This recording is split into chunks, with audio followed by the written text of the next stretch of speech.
So now we've got our formulas all sussed out, we've got a plan, and we decided an early Sunday morning we'd sneak up to the Greenhithe Bridge and make up a chord under the bridge.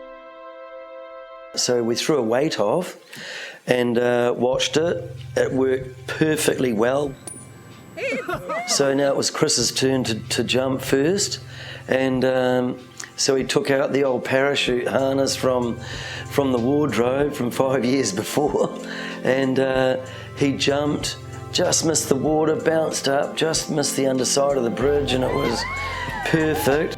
He undid the chute and swam out, still had a smile on his face, so now it was my turn, and so I jumped off, got the same rush, so we both did another one each.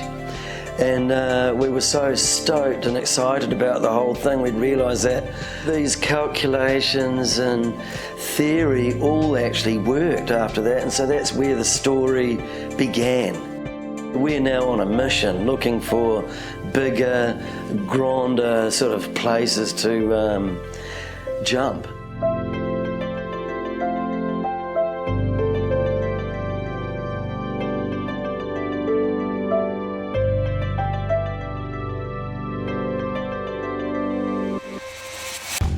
I'd actually seen something on TV showing the Pentecost Islanders jumping from these funny towers with vines. Traditionally they jumped off towers to celebrate the yam harvest, and this is where the inspiration of Bungy really first came from. We already decided where we were going to jump next, which was the Auckland Harbour Bridge, which was about 44 metres. Someone had let the cat out of the bag and the cops were notified. Thought, hey, well, we're caught anyway, and little did we know, they thought there was a suicide attempt going on and they'd blocked all the traffic on the Harbour Bridge. I dived off, Chris did his, we both got water touches, swam across to the Deodar and they took us into Auckland. That night we're flying off to France, and it was a classic departure. When we got to the mountains in France, we soon discovered the Pont-de-Caille Bridge. This is 147 metres, so a lot higher than the 80-metre bridges in New Zealand. Just on sunset, rigged it all up, I dived out into space, and it was an amazing buzz, you know, a really beautiful gorge. I had a dream of jumping from a cable car into the snow and skiing off, and was able to convince the team ski region to let me have a go. The wind chill factor must have had it, you know, close to minus 20, 25. It was extremely raw.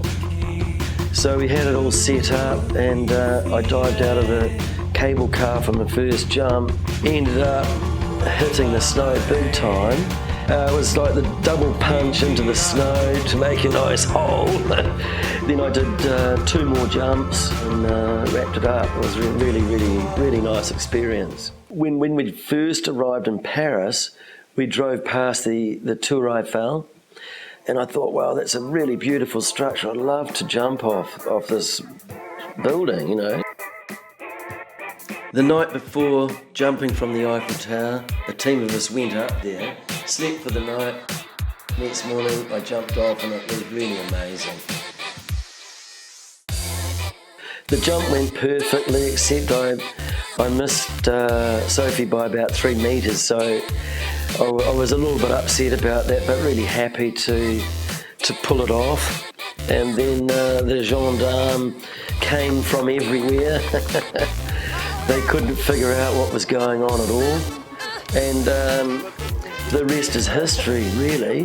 AJ, do you think that now you're going to have problems with the French police? No, I don't think so. I think they're really quite reasonable people, and I'm sure they'll see it as an inspiration for the people of Paris and France and the world. The Bungy phenomena had really started to take off. When I got back to New Zealand, I was asked to jump off the Stock Exchange building. This was a really dangerous and technical jump, which made it all the more exciting and impressive for the many thousands of people that were gathered around the property to look. In 1988, Henry and I opened the world's first full-time commercial bungee site in Queenstown, New Zealand at the Kawerau Bridge. I discovered on the very first jump that I did personally that we were onto something incredibly special. I thought, well, I'm surely I'm not unique. For me, right from the beginning, it was about what's going on from the shoulders up, not the shoulders down. So it wasn't about having big muscles or big balls or anything like that. It was actually about having some focus and spirit in your mind.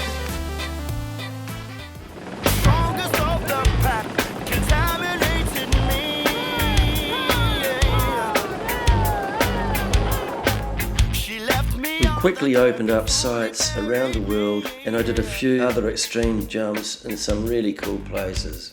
The blood from my hands, it dries up like the sand.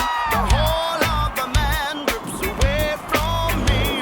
The blood from my hands, it dries up like the sand. The whole of the man drips away from me. I keep the mojo flowing. I keep the mojo flowing. I keep the mojo flowing. I keep the mojo flowing. Keep the mojo flowing.